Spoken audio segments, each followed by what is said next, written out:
So hey guys, how are you all?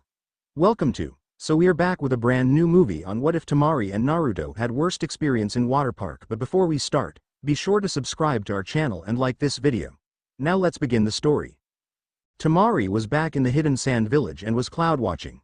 Now normally she didn't do this, but since the attack on the hidden leaf village she had gained an infatuation with a boy.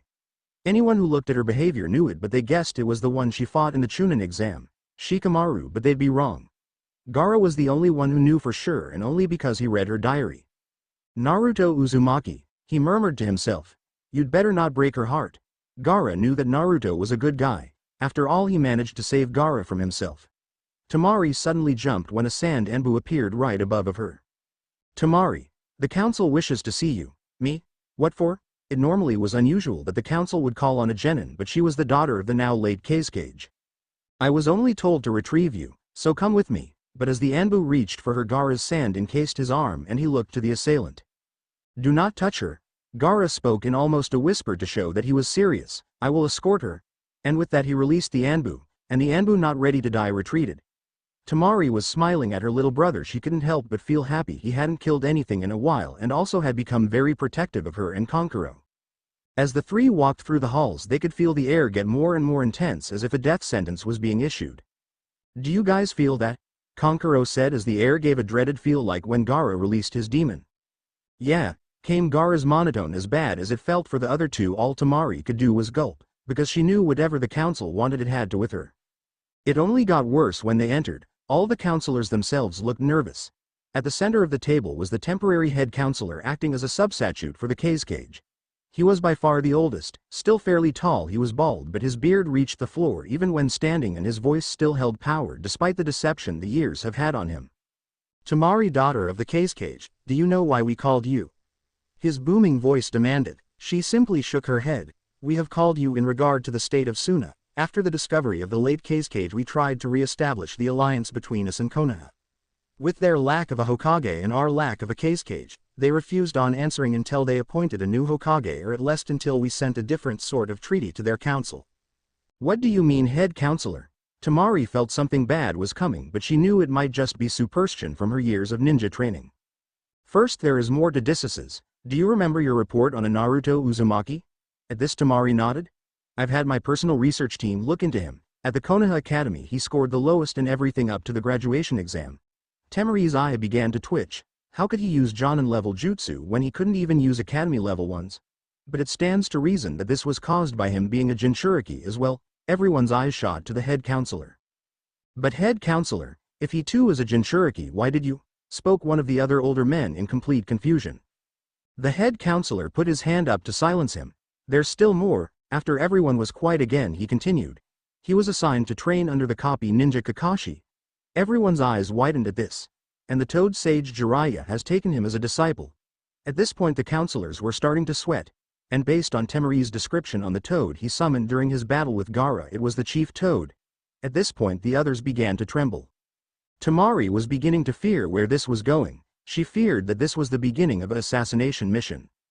The last report even said he's learned the fourth Hokage's legacy. The council looked at him with wide eyes. Yes, he learned the Rasengan and has found and earned the respect of their new Hokage, Tsunade of the legendary three. She has even given him the first Hokage's necklace. From this information it's quite possible we could have a second yellow flash of Konoha on our hands. Everyone was stunned. Now Temari, your mission is a triple S rank. She wanted to cry, she knew it. She and her brother were going to kill him before he could become the next yellow flash. After clamping her eyes shut and kept telling herself she wasn't going to do it, she couldn't do it, is to marry and have children with Naruto Uzumaki. The emotions in the room were all over the map, ranging from pure fear from Konkuro to an unbelievable ease from Gaara, a sense of pity from the Anbu who heard the rumor of her and the boy from the Nara clan, and of course the dread of the council. How could they not be dreading her response? She herself was pretty strong. Konkuro was no pushover, and of course Gaara. His sudden change was no secret. After all, he put 12 Anbu in the hospital the day they got back when one of the Anbu called Temari a failure for not being able to keep Gaara under control. When was asked why, he said, I will not tolerate someone insulting my family. So if she got upset things would get ugly. Temari though was trying to piece things together in her head. Marry Naruto Uzumaki, Not that I complaining, but the way they went on about how he's developed and what he could be like in a few years, it sounded like they wanted me to kill him. As she looked into space and the council began squirming in their seats because they could tell what she was thinking, but Gaara did, and he was wearing an ever so slight smile. Temari was rerunning the moment she fell in love with him in her head. Granted, it wasn't the most graceful finishing blow, but the headbutt he gave Gaara only showed just how powerful his dedication and willpower were. The council froze as they saw a smile beginning to form on her. They thought for sure that she was ready to have Gaara and Kankuro help her paint the walls with their blood for having her assigned to this mission. I, Temari Sunagakure, accept this mission and will perform to the best of my ability. To say that Kankuro and the council were surprised with the understatement of the century. With eyes as wide as dinner plates and jaws hitting the floor at the way she looked so happy. Temari, you don't have to do this if don't want to. And as she was going to off on some sprawl about her duty as a ninja, Gaara butted in with a simple "I approve," in his monotone. Temari was thanking him in her mind at this simple gesture, but Kankuro. Gaara, why would you approve of this? But before he could finish his thought, Gaara said his reason as to why. She has a crush on him. Everyone looked at the sand controller, not being able to believe it. What makes you think that, Gaara? Temari asked with a tomato blush. I read it in that hand-written book that you keep under your pillow. At that, Temari had an expression not unlike that which the counselors wore not but 5 minutes ago, and all was silent for about 30 seconds before Temari yelled at the top of her lungs. You read my diary? Now, had Gaara been raised normally, he would not have asked what seems like a dumb question. What's a diary? It took Kankuro all his willpower not to laugh, while Temari and the council had sweat dropped at this, but Temari just sighed and decided to tell him later. Any details I need to know? The head counselor stood and began a rundown of what was to be done before her trip. You leave in 2 days. Kankuro will be copying the family scrolls for you, while Gaara will be helping prepare a banquet for you that is to double as your wedding shower. When you arrive at Konoha, introduce yourself to the new Hokage. That is all. Dismissed. And with that, the council left very confused as to what to just happened. The Sand siblings all went to do what they needed to. Temari headed to her room to pack, and her sensei Baki was there waiting. I'm going to help you pack, was all he said, and 3 hours of uncomfortable silence later they were done. Then Kankuro came by and gave her several scrolls. Then she went out. She went along a street she knew well, just staring off into space. Now this was common to the people of Hidden Sand, but the look on Temari's face was not. Her eyes were glazed over with an unnaturally happy smile, with a bit of drool coming from the left corner of her mouth. The news of her triple S rank mission spread like wildfire, but the important details like the groom-to-be were not. A group of kunoichi stops her from continuing on. They were people she had gone on missions with and came to be sort of friends with her. Wow girl, is the idea of marrying that Shikamaru guy really make you that happy? In her current state one would think that she had become catatonic, but that statement was enough to get her angry. Sigh, why does everyone think I like him? 'Cause I don't. I'm happy because I'm getting married to the guy the first like, which is Naruto Uzumaki. That name could send chills though the Hidden Sand village even on the hottest day. Every sand ninja was afraid of Naruto, not because he looked or acted in a scary way, but because of what he did to Gaara even when he was in his perfect possession state. In short, Naruto was already the second most feared ninja in sand history, right behind the Yellow Flash himself. Mothers were even using Naruto in stories of what happens to bad children. So at the groom's name, the group of 8 kunoichi found themselves shacking in fear of what would happen if he came here. TTTT, that monster. Now Temari was used to people calling her brother that, and she was ordered by her father to tolerate it, but the order was only on her brother, so she would not tolerate it about her husband. In less than a second after it was said, the offender found her face had become acquainted with the pavement courtesy of her battle fan. Do not call him that, she snarled. The ones still standing now knew and just nodded their heads. I had to listen to people call Gaara that. I won't listen to people call Naruto-kun that. The eyes of the female ninja went wide so fast they looked comparable to frogs. Temari was serious, she liked him.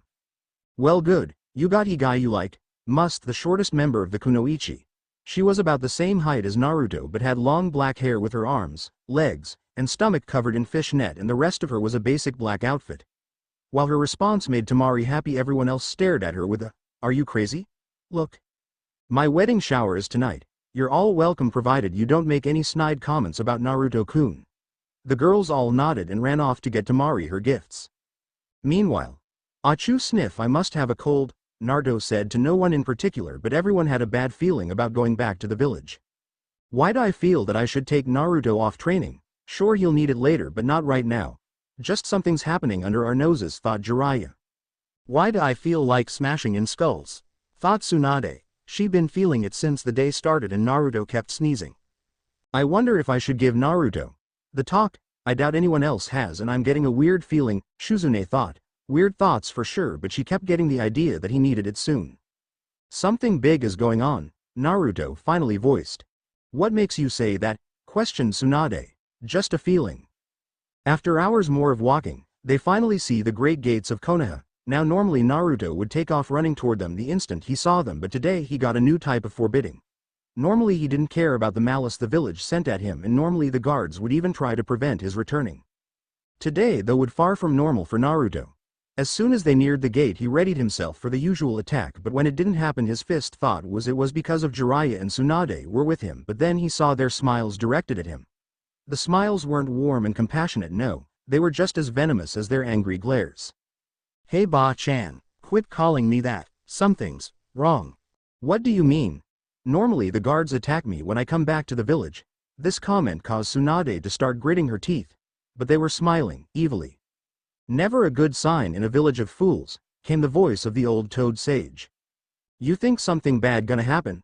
Tsunade's voice sounded calm, but she really was worried. Jiraiya simply nodded. Shizune only felt worse in knowing that even Taunton oinked worriedly.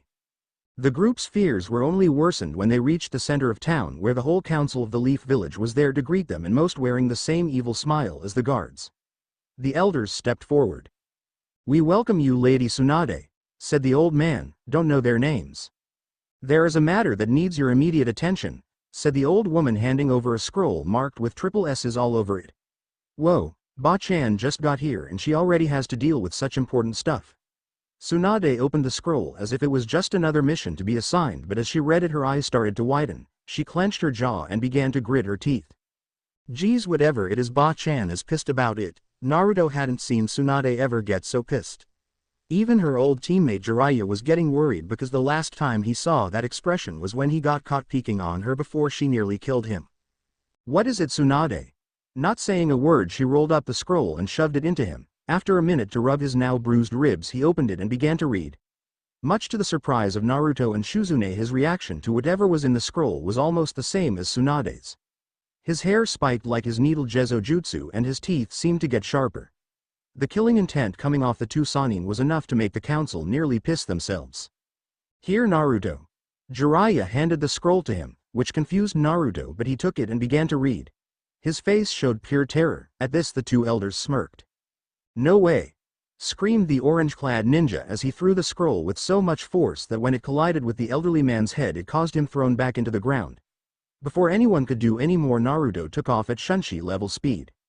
The council members who voted to force this arrangement were about to go after Naruto until they heard the head of the Nara clan tell Tsunade how each person voted. They looked to their fifth Hokage and she was wearing an evil grin and cracking her knuckles. They all called to Jiraiya for help. Hey Tsunade, go easy. This caused her to give him her evil glare and the council to sigh until he finished his sentence, because I want to wipe the floor with their faces, he said, cracking his own knuckles. That day was forever known as the cry of 1,000 tortured souls. The two Sannin were walking toward Naruto's house, knowing he probably locked himself inside. But on the way Jiraiya began to really think things over and sighed when he came to a very hard decision. Tsunade, we should have Naruto at least consider the offer. She turned her head towards him so fast if she didn't stop the movement she would have looked like she was trying to be an owl. What? Think about it. I've told you about the kid's love life. Yeah, you did. He likes a girl named Sakura, so why should he consider it? Even after he saved her from the Shukaku, she believed it was Sasuke who saved her. She was about to argue but was cut off. She always hits when he tries to be nice to her, which is all the time. She calls him names, and is obsessed with the last Uchiha. So no matter what he does she has not and will not give him the love he wants. Hell, the love he deserves. Tsunade fell silent. If all that was true, then Naruto really should at least consider it. She thought for a while longer while they walked.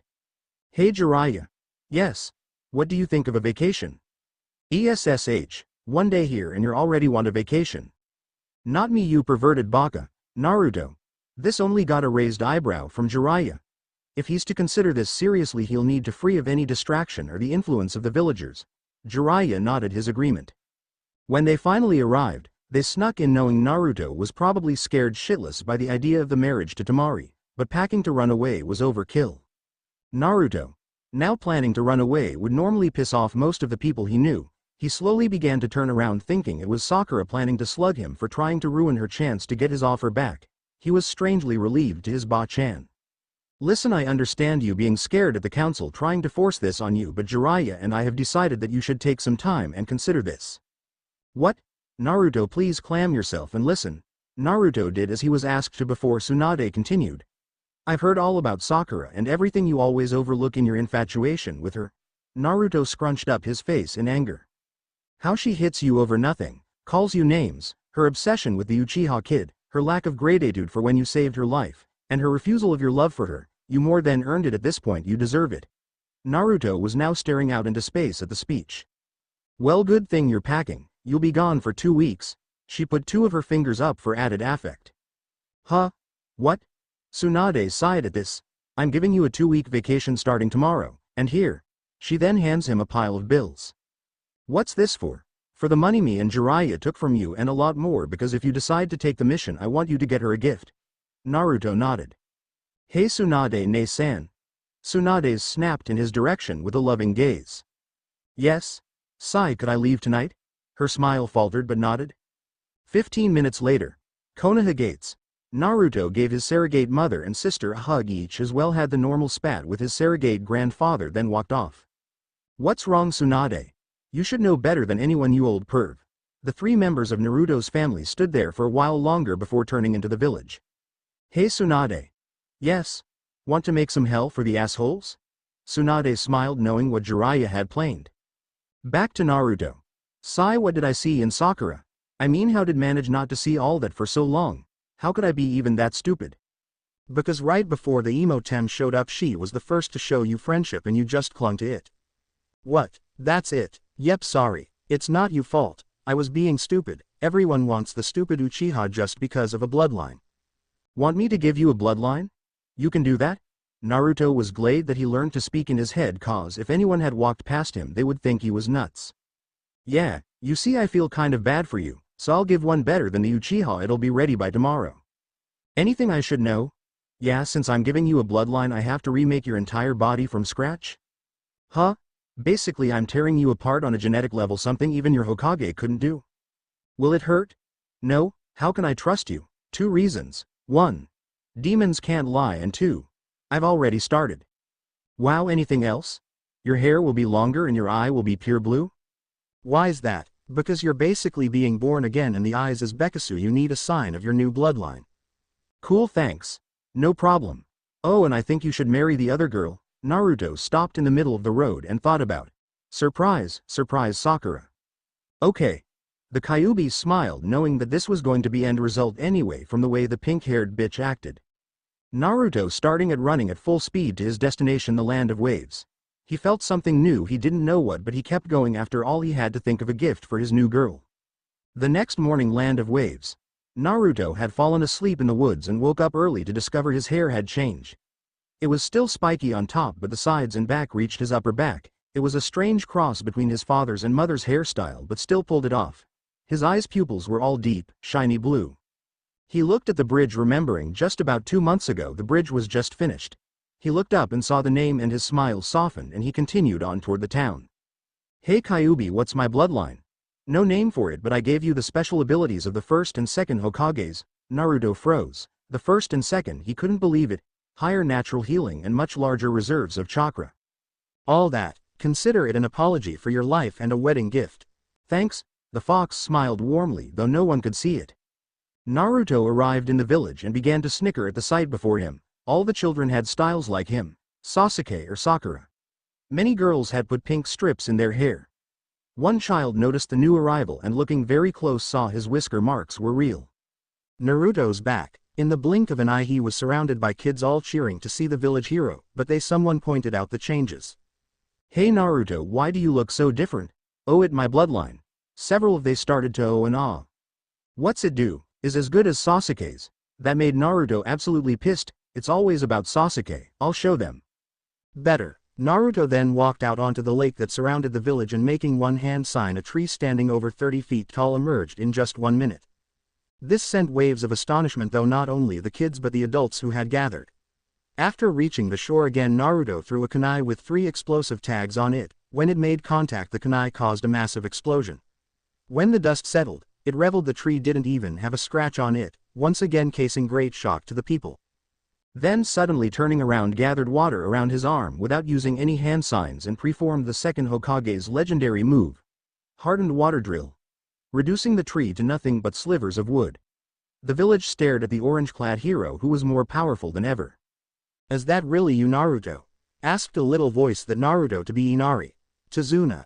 "Yo, Inari, been a while, how things been?" Inari said nothing and continued to stare at his hero. Shizune walks up with his usual stoic expression. "Hey kid, things been going great for the village, but what are you doing here?" "I'm on a mandatory vacation before I take up a triple S rank mission for my village."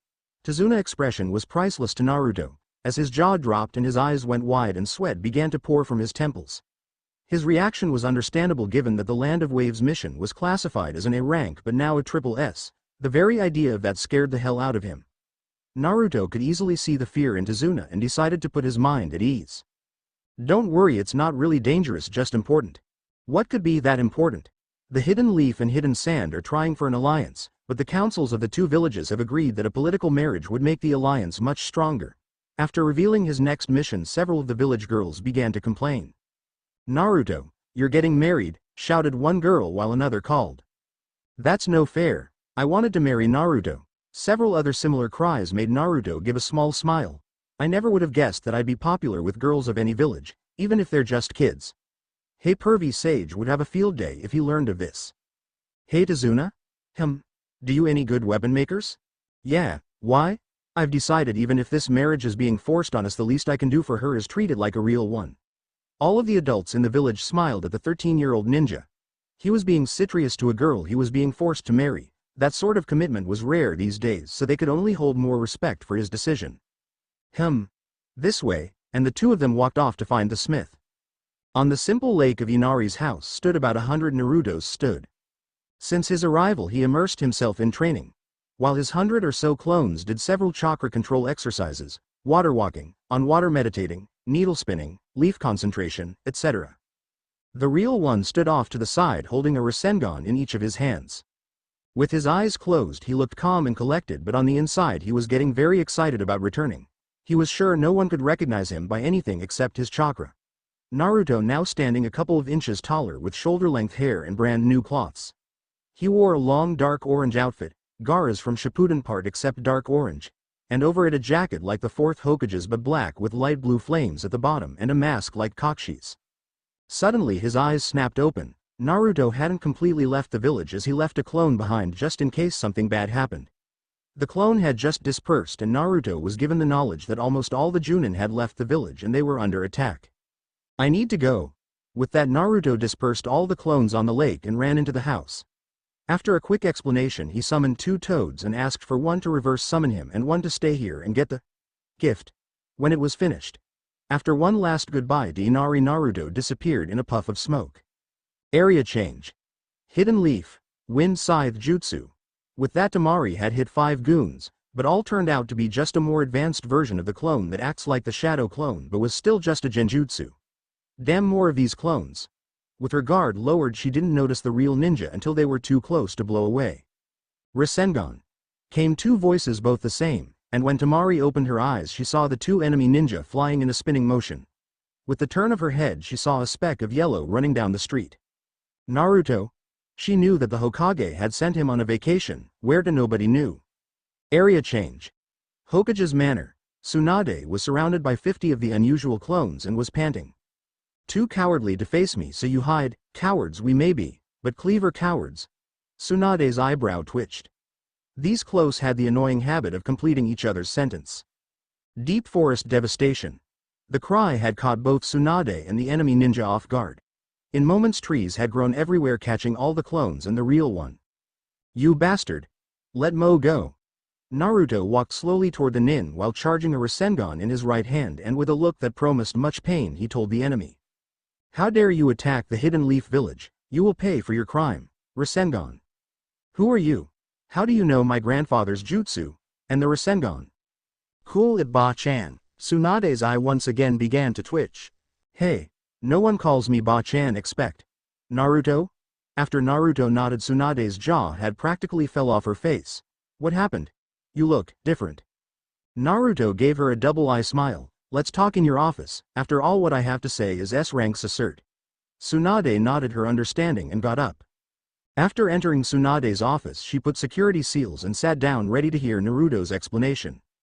Well, after I left I thought about what you said, and decided that you were right and moved on. The Kyuubi gave me a bloodline. I've decided to marry Temari, but I want to wait until her gift is ready. Tsunade sat and listened carefully but was a little wary of the idea of Naruto having a bloodline. Naruto, when did you get this bloodline? Before I got to my Vactine spot. Why? Sighed. Then news of your bloodline must have reached the council by now. I see. Area change. Konoha council room.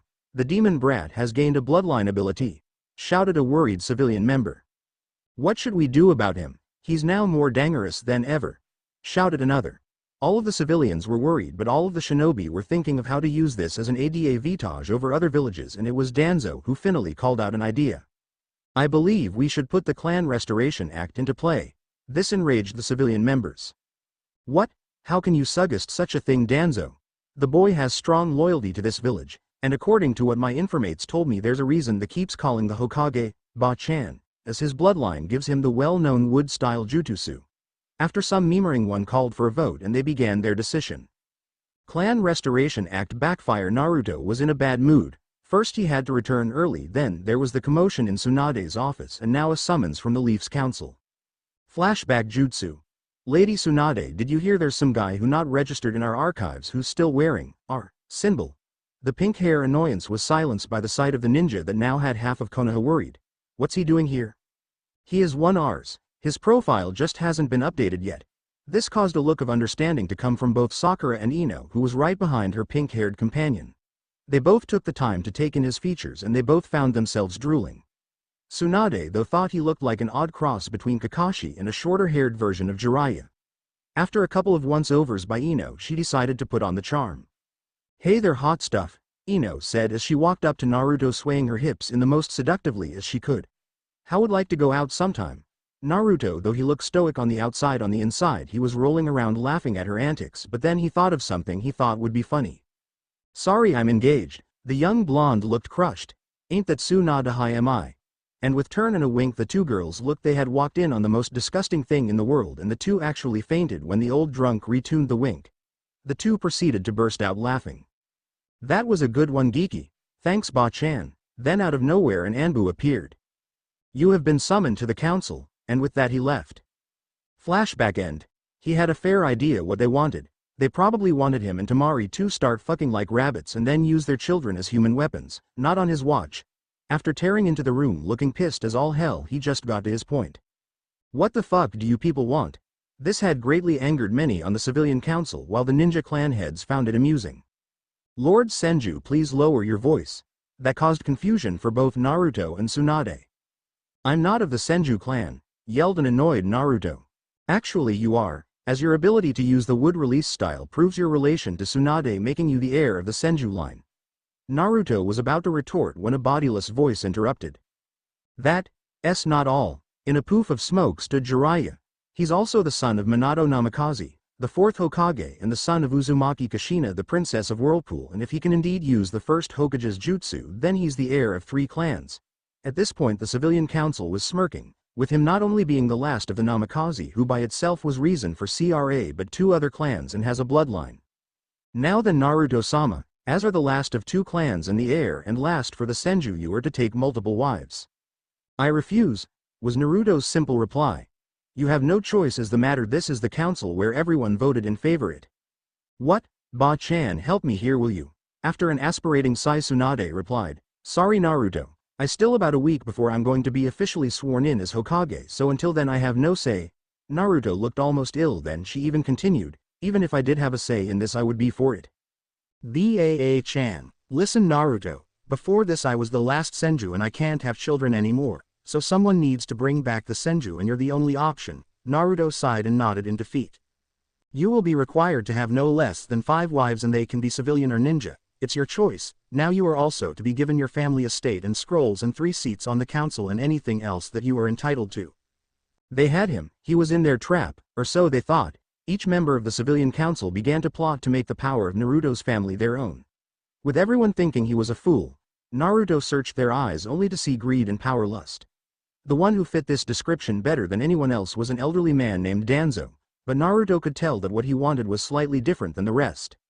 Watch out for that one kid. Why? I know he has the most power lust I've ever seen, but trust me, I think I know what he's planning. Gulp. What? To use your offspring as human weapons. Naruto froze at that, then with a moment was filled with a righteous rage. No, never, they are my children, my family, no one touches them. If they do, I'll kill them. The fox smiled at his desire to protect what was his, even if the little powerhouses weren't even conceived yet. Then tell them that, make them understand what will happen if they mess with your kids. Even during his chat with his tenant, he still heard the council continued. We also believe after your children are born they should be specially trained by donzos. The poor man never got to finish as Naruto slammed his hands together like he was prying, and out of the very table that surrounded the room wooden spikes shoot out, and with the ultra-sharp spikes held the civilian council in place, each of them knowing if they moved they would die, kept still and waited for Naruto to speak. Listen here, assholes. No one, I repeat, no one but me and my wives decide what happens with our kids, and if anyone even thinks of trying to convince me otherwise, I will kill them before they can even begin to regret it. And with that, Naruto stormed out back to the Hokage's office. Tsunade's office. Naruto had pulled out one of Tsunade's hidden sake bottles and took a large gulp as the two Sannin walked in, not in the least surprised. You okay, kid? Asked the Toad Sage. I guess, Kyuubi said. The crippled guy looked like he was planning something for my kids. Not gonna happen. The two old ninja couldn't help but smile. Naruto, about earlier. Naruto raised his hand to hold her. I understand, Ba-chan. If there are no senju left, those bastards would use everything of the senjus to help themselves. Then Temari entered, having heard word of Naruto's changes and his being given the enjoyment of the CRA, and needed to talk to him. Naruto? Naruto showed his head toward the semi-soft voice and saw his first of his future brides standing in the doorway. Hey Temari, I guess we need to talk. Temari nodded and walked over, took a seat and told about his trip, his new bloodline, and what he gathered about the council. I see things have gotten hard, huh? What's your plan? She wondered if he was just going to gather women to satisfy his primal urges. First, I'm going to get even in a subtle way. Showing off his most sinister smirk. They will get nothing from us. Ba-chan won. Yeah, can you move all my money to an account only I can access? Of course. Do you know how much your parents left? Know how much? 80 of the Leaf's total treachery and stocks belongs to you. The only knowledge of this is an account book to Monader to make sure your money wasn't being embezzled. Bet those fools thought they could keep bleeding you dry by using it for themselves. Well, not any more. Naruto was in plain shock by how much money he had, as was Temari, her shock from the fact that the Hidden Leaf, the wealthiest of the 5 great nations, was 80% Naruto's. One more thing, Ba-chan. Yes? Could you give me Sannin traveling rights? Why? The council never said I could only marry women of Konoha. Everyone in the Hokage's room gained a satisfied smirk, knowing that they were going to cause a lot of problems. All right, I'll give you, in whatever brats you will eventually have Sannin traveling rights and access to the Hokage's and Jonin's vaults. To Naruto, that was all he needed to really start a ruckus in the Hidden Leaf. As Naruto and Temari started to leave, Tsunade threw a map at Naruto. Your new home is marked on that map. The seal will only open for you, and even the compound walls have protection seals to stop intruders. Enjoy. The walk to their new home was quite the whole way, but this because Naruto was talking with Kyuubi. Any ideas of where to look for good wife material? There are 2 or 3 here. Anyone I know? Of course, the first you are obligated to. Huh? Sigh Hinata. Hyuga. You know, always blushes at anything you do. Stutters. Passes out when you come within 5 feet. You nuts? Huh? She's from a noble clan, her father would never allow it? Yes, he would. You're a noble now. He can't tell her to say no, besides you owe it to her. She'd literally die without you. What do you mean? I've been using our link and I've heard people talking about how she locked herself in her room, refusing to leave on her father's orders, and she also not eating. If that continues, she will die. That caused Naruto to shudder so slightly only someone with eyes that could spot a penny at the bottom of a lake could see. Alright. Who else? Well, we can't trust most families in the Leaf, so women with no family is a good choice. And if you want to get back at the assholes, get someone who hated almost as much as yourself. Naruto thought about for a minute. Who has hated almost as much as me? The only person I can think of is... Hey, you can't mean her, can you? Yes, she was the snake bastard student, has no family, And let's face it, we both know she's lonely and the old farts would lose their minds if she was chosen to help build you father's clan. The fox finished with a giggle. Fine, fine, the last one. I think Shizune would be good to help with the Senju clan. Yuck, what's with that reaction? She's like an older sister to me. She's the only one which could really help with the Senju as she is the student of one and she's the only one would treat the clan the right way. Lazily sold. I'm not giving those bastards have even a glint of hope of getting their grimy hands on my clans. Good. Now talk to that girl, she looks a little uneasy. Naruto looked at Temari and it was true, she did look something was bothering her. At first he tried to say something, but after 2 or 3 failed attempts he put his hand on her shoulder, causing her to freeze and look at him. His now all blue eye kept her from turning away. Sorry about all of this, I didn't know anything like this was going to happen. She turned around and hugged him without warning, nuzzling into his neck and kept whispering, "It's okay, and not your fault." Naruto wrapped his arms around her and led her to their new home. From the outside walls it looked small, it was practically wedged in between the Hyuga compound and the home of some rich guy fro the council. The door had a strange pattern on it. Naruto managed to piece together the idea that it was a blood seal. With the bite of his finger he wiped his blood on it. A moment later the doors swung open. Naruto and Temari were speechless. From the outside it looked tiny, but the inside was easily twice the size of the Uchiha compound. Temari was sputter some nonsense while Naruto figured it out. That's not surprising. Temari looked at him like he had grown 3 extra heads. My father was said to be a seal master and his most famous jutsu was based on time-space manipulation. Temari nodded and they went to the main house. Temari? Naruto inquired after they get situated. Yes, Naruto-kun. The new suffix caught Naruto off guard for only a moment before he continued. I've been talking to Kyuubi and know who else I'm going to ask before we head to the sand village to inform them of the changes. Temari smiled. She had missed the sand already and wanted to see her brothers. Who did you choose? She asked a little wary as her mind wandered back to the Chunin exam when a pink-haired bitch of teammate hit him for no reason and began to pray that he didn't choose her. Hinata Hyuga, Anko Mitarashi, and Shizune. Why them? Hinata would die without me, literally. Anko is hated in the village almost as much as me, and Shizune was the student of an actual Senju. After I proposed to them, we'll head to sand, okay? Yeah, let's go. With that they both headed out ready to start their journey. Of engagements and honeymoons, Naruto and Temari walked out of the Namikaze estate just as Neji went flying out a window and crashes into the ground. Neji? What happened to you?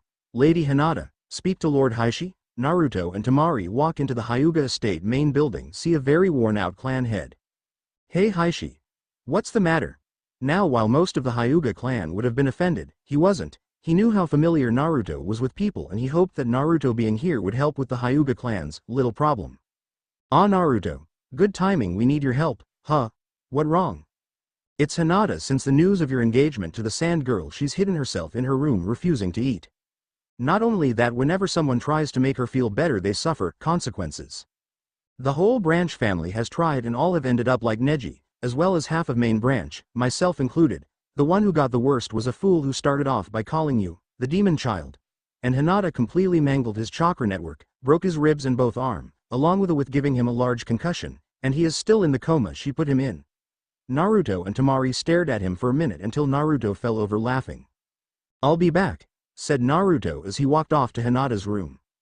I still can't believe that little shy girl did all that, said Temari trying to image it. Hell, have no fury like a woman scorned, said Heishi with a very dead expression, especially when it looks like they just made a new jutsu which by looks alone could be named 640 palms. That got Temari laughing. Hinata's room. Knock knock knock asterisk. Hinata. Open up, it's me Naruto. At the mention of it being Naruto she opened her door, but only a crack. She could tell even with his new appearance that it was indeed Naruto. Hey Hinata, can we talk? She nodded. You see, some stuff happened and I've got a bloodline now, so the council, its wisdom, decided to put me under the CRA, and I was wondering. Hinata's eyes widened at where this conversation was going. Would you marry M? Bulk asterisk. Naruto didn't even finish as he was tackled with a hug right through a wall, leaving a rather big hole. After trying to figure out what mountain hit him, he looked down to see a tangled blue mess holding onto him and her face showed the lack of substance and fatigue. Hinata, did it really hurt you that much? Would you really have died? Naruto had taken the fox as being exaggerated, but he saw for himself that it wasn't. After taking the unconscious Hinata to her father, he told him he'd leave a clone to help her move into their new home while he went to finish his proposals. Naruto left the Hyuga household for the local dango shop to find Konoha's snake charmer. When he arrived, she was of course there eating dango and drinking red bean soup. "Hey crazy," called Naruto, not using anything that could offend her and give her reason to hurt him, like snake mistress, or snake bitch, or just bitch. "Hey kid, you need something?" "Yes actually, but please not here, it's confidential, for now." She nodded and they both took off for the most private place for them, the Forest of Death. "So what's up?" asked Anko as she popped another dango into her mouth. "As by now you no doubt know that I was the one to stop the invasion." She nodded. "When I did so I reviled my bloodline." She nodded again. "And the old bats who run the leaf found necessarily to force CRA on me." Now she was confused. "You're one of only women I trust, so I ask you to please marry me." Anko sat there for a minute, then looked at the sky, then back to Naruto. "Why not?" she replied. "But why do you trust me? We are both shunned for things that are beyond our control. Besides, I want the look on the old bastards' faces when I name you the one to bear the next heir of the Namikaze clan." Naruto finished with a smile beneath his mask. "Why would they care about that? You're the former student of the Snake Teme and they just plan hate us, and if it's you who will bear the children for their most noble clan and family of their favorite hero, they will feel insulted that it wasn't one of their daughters." Strangely, this caused Anko to smile. "That's Prefect. I've been trying to get back at those jerks for forever." "Alright, move your stuff into the Namikaze compound and I'll be back." "Sure."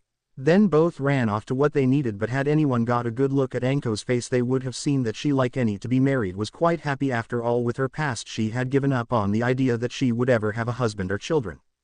Hokage's office. It was typical day in the Hokage's office, Tsunade trying to drink and avoid paperwork, while Shizune preventing her master from drinking and forcing her to do the paperwork.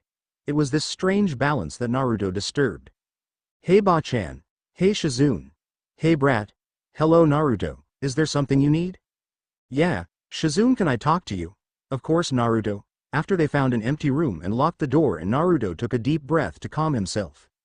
"Shizune, did Tsunade inform you of the meeting yesterday?" She replied in the positive. "Did she tell of what they don't know?" Her response was the same. "Alright, because I've been given the names Namikaze and Senju. I've been put under the laws of the CRA and need at least 5 wives. And you're one of the only girls not to look down on me." And then praise Sasuke lets me know that you don't think so little of me. She smiled at him, showing his less secure side. "So would you marry me?" And Naruto, are you sure?" Naruto, not trusting his voice, nodded. "Then yes." By this point she had a Hinata blush. "Gee, you guess we should tell Tsunade." "No need. I was eavesdropping," called the Hokage as the locked door swung open. She held a bottle of sake and 3 cups. "This calls for a celebration." The 2 victims each gave her a nasty glare. "Lady Tsunade, you should not be listening on other people," yelled a red-faced Shizune. "Why not? I knew what was going on anyway." "How's that?" asked the 2 in sync. "Simple. Starts to fill the cups. The list of people who have been nice enough to him to be even considered for marriage is pathetically short." She finished with a sad smile. "But enough of that, let's drink." "Lady Tsunade, Naruto is still too young, please. He has been an adult since he received the leaf headband, you should know that, so quit stalling, and let's drink." Tsunade already had her cup in the air and the other 2 sighed and picked theirs up and did the usual cheers gesture. "So brat, who else did you ask?" Shizune began to listen, herself quite interested in who her co-wives were. "Hinata and Anko." They both nodded. They could see reason to ask each of them. Anko was someone who could relate to Naruto, and Hinata was a kind, caring, and nurturing soul which Naruto needed, considering the way he lived his life until recently. "Get ready Shizune." "For what?" "A trip. Our first stop, the Hidden Sand Village," he said while pointing in the direction of said village, earning a chuckle from the other 2. "Pack up and meet us at the village gate in about an hour." Naruto then ran off to get the others ready. Shizune sighed and went to get ready. It's still going to be a while before he's completely calm. "When you get to the gate, tell Naruto and the others to return to the Hokage mansion. He forgot that we need to reintroduce him to the public first." "Yes, Lady Tsunade." Back at the Namikaze compound, the 3 brides-to-be were getting packed for the trip when Naruto came through the door. "Hey, you guys ready?" "Not yet Naruto, and don't you still need to pack?" asked Temari. Naruto started to ruffle though his jacket and pulled out a storage scroll. "Nah, I've got everything sealed in here. They all nodded and pulled out their own storage scrolls and sealed their possessions into them. Can't believe I never thought of that before, said Anko as she rubbed the back of her head. The other giggled slightly. Hinata walked up to Naruto doing her usual gesture with her index fingers. She was about to speak but Naruto beat her to the punch. Hinata, stop that. He grabbed her hands and put them at her sides. There's no need to be so nervous in front of your future husband, and would the three of you sit down because we need to talk before we head off. The three did as they were asked. What's up, you want to talk about sleeping arrangements? Asked Anko, which in turn caused a red-faced Hinata and Temari. Not that there are details that are regarded as S-rank secrets that you three have the right to know before you decide to actually marry me.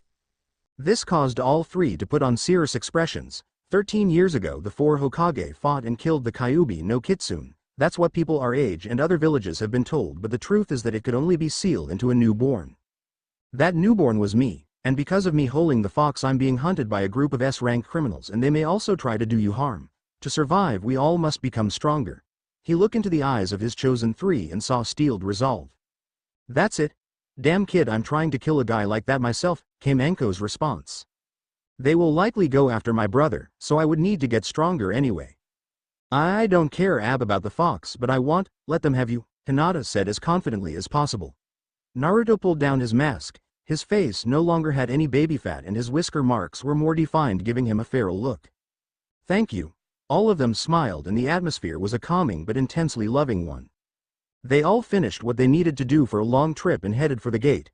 When they arrived, Shizune was already there with a bag containing spare cloths, some ninja tools and several scrolls to help them train, but she kept that bit of information to herself for the moment.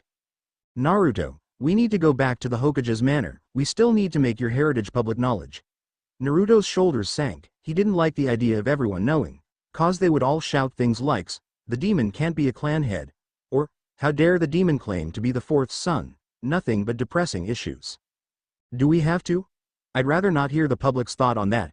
Shizune sighed. She knew he wouldn't want to have that reviled while he was still here, but this way he could get the benefit of seeing the shock on the people's faces when they learned that Naruto owned almost every shop, restaurant, and the hospital itself since Naruto's father bought it so he could legally work the funds as he saw fit. Yes, we do now, come on.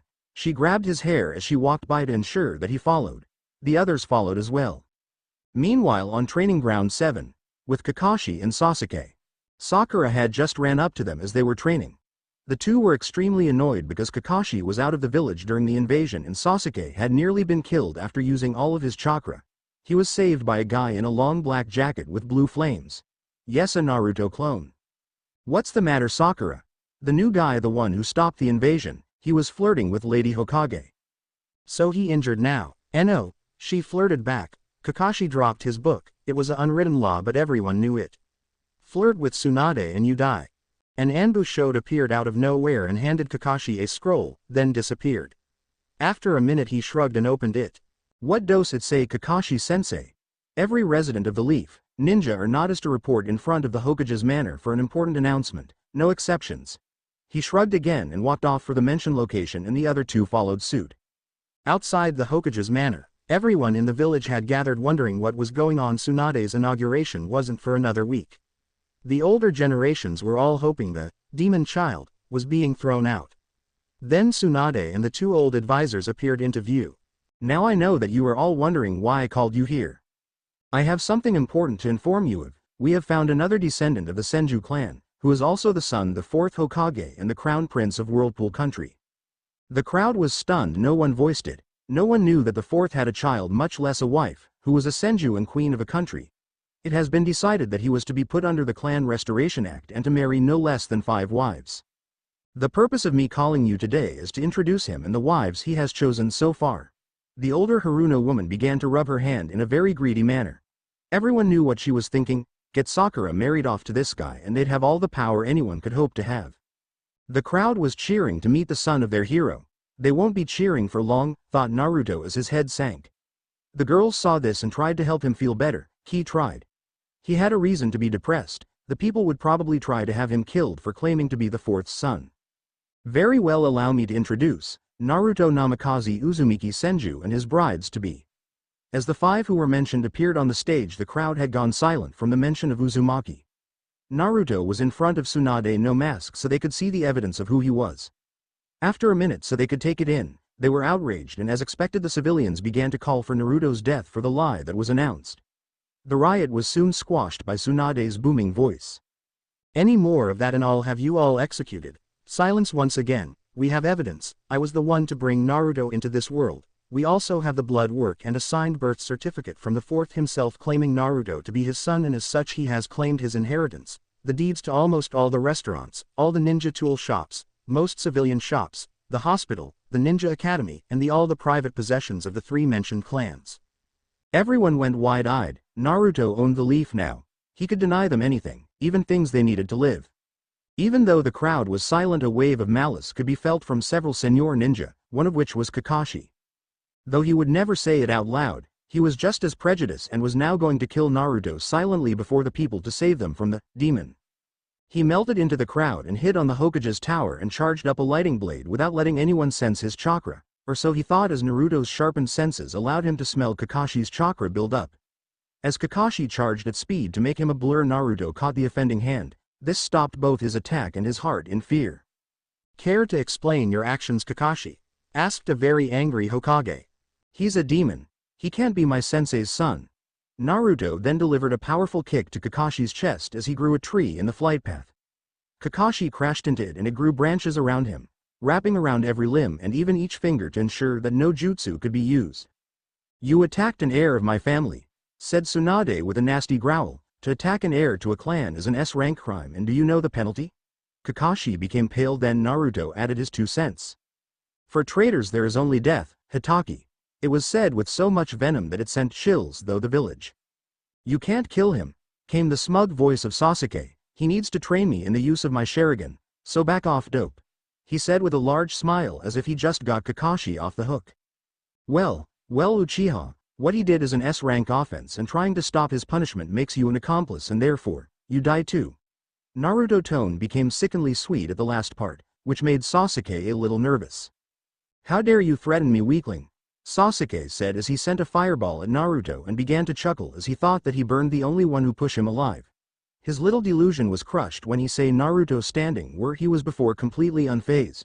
What? How could you? Before he finished, a tree wrapped itself around Sasuke like Kakashi. Both are traitors, huh? I should have known. Lady Hokage, allow me to kill the traitors. Tsunade smiled for only a moment, then it was gone. Though I'd love to. The council is insistent on the Uchiha's reproduction. Naruto mumbled something incoherent under his breath. Then walked to the edge of the building and looked over the silent crowd who witnessed everything.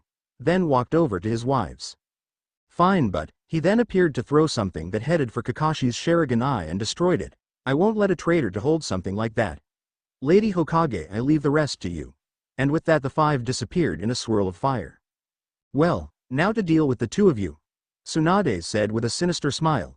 Sasuke was hoping that being an Uchiha would save him. Kakashi hoped that Naruto injuring him would save him. They were both wrong.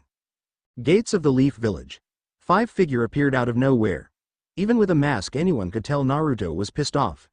Though they all wanted to help him feel better, but they knew there is nothing they could do that. Then slicing his thumb and went though a normal series of hand seals. Him and his girls were now on top of a giant toad and Naruto of another smaller toad. Gorshi-sai, what you doing here? The toad looked up to his boss and spitting out a large box replied. Your delivery. Any orders before I go? Naruto scratched his chin. He knew it wasn't fair to give a gift only to Temari. He had to order something for each. Then pulling out a scroll wrote his order. Dear Mr. Orshiduro, Smith Naruto visited while in Wave. I now must ask for your services again.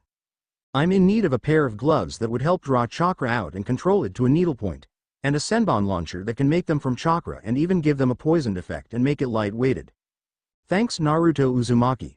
Tapping his chin again in thought, I don't really know about how Anko fights. I'll figure out something for her later. Naruto rolled up the scroll and told the toad to bring the scroll back to the old man. The toad nodded and puffed away. The chief toad coughed to get some attention. So what did you call me for, kid? Hoping down to face the chef himself, Naruto sat on his knees at attention. We are hoping that you could carry us to Suna with a jump or 2. Sure, kid, but who are the others on my head? I've now been told I had to marry many wives, and these are them. They came down to be introduced. This is Temari. She bows. Hinata bows. Shizune bows. And Anko gives a large arc hand upward. What's up? The toad had to smile. Kami, she was just like Naruto was normally. Alright, everyone get ready. Everyone began to pour chakra into their feet. With one giant leap they cover nearly a third of the distance. After 3 more jumps they reached the gates of Suna. After introducing themselves to the guards they went to the Cage's office to speak with Gaara. Naruto's new look had surprised Gaara and his brother, especially the pure blue pupils. While Gaara was understanding of the situation, Kankuro was furious and tried to attack Naruto only to be blown clear out of Suna by Temari's fan.